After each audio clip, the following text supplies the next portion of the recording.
اعلیٰ حضرت کی چوکٹ ہے، اعلیٰ حضرت گھر کے اندر موجود ہے۔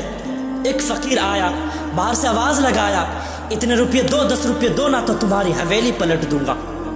جیسے اتنی بات سنی ہے نا، اعلیٰ حضرت مقام سے باہر آئے اور فرمایا یہ تو کیا کہہ رہا ہے؟ تجھے جتنا چاہیے اتنا لے جا، لیکن خدا کی حکومت پہ دخل اندازی نہ کر۔ جو تو کہہ رہا ہے نا، یہ مصطفیٰ کی شریعت کے خلاف ہے، یہ جملہ تیرا غلط ہے، اسے نہ کہہ۔ اسے معلوم نہیں تھا کہ آج پالا کس سے پڑ گیا تھا۔ آج پالا صرف ایک مولوی سے نہیں بلکہ مصطفیٰ کے در کے قلندر کے ساتھ پالا پڑ گیا تھا۔ ہاں، آپ نے فرمایا تجھے جتنا چاہیے اتنا لے جا، لیکن پہلے تو اپنا جملہ بدل دے۔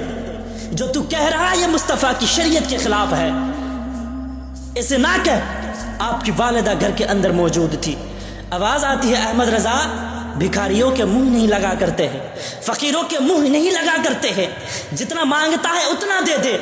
اعلیٰ حضرت نے فرمایا امام احمد رضا دینے کو تو حویلی دے دے گا، لیکن مصطفیٰ کی شریعت کے خلاف کوئی اگر ایک جملہ بولے گا تو احمد رضا گوارا نہیں کر سکتا ہے۔ ابھی یہ باتیں ہو رہی تھی کہ مفتی اعظم ہند کا بچپن کا زمانہ تھا، آپ چھت کے اوپر ٹہل رہے تھے، اچانک پیر پھسلا، سر قبل زمین پر گر گئے۔ آپ کی والدہ کی چیخ نکل جاتی ہے، کہتی ہے احمد رضا میں نے تم سے پہلے ہی کہا تھا کہ بھکاریوں کے منہ نہیں لگا کرتے ہیں، فقیروں کے منہ نہیں لگا کرتے ہیں، دیکھو تمہارا بیٹا چھت سے گر گیا ہے۔ اتنے باتیں سنی ہے۔ اعلیٰ حضرت نے فرمایا ماں یہ تو ایک مصطفیٰ رضا ہے، اگر مصطفیٰ کی شریعت کے خلاف کوئی ایک جملہ بھی بولے گا اور ایسے 1000 مصطفیٰ رضا ہو تو میں سب کو قربان کر دوں گا، لیکن مصطفیٰ کی شریعت کا سودا نہیں کر سکتا ہوں۔ اتنے باتیں کہے ہیں، مفتی اعظم ہند اٹھے ہیں، اعلیٰ حضرت کے قدموں سے آ کے لپٹ جاتے ہیں اور کہتے ہیں ابا جان مصطفیٰ رضا کو ایک آنچ تک نہیں آئی ہے، ایک خروچ تک نہیں آئی ہے، آپ کو جو فیصلہ کرنا ہے کر لیجئے۔ جیسے اتنی بات کہی ہے، اعلیٰ حضرت کو اب آیا چلا،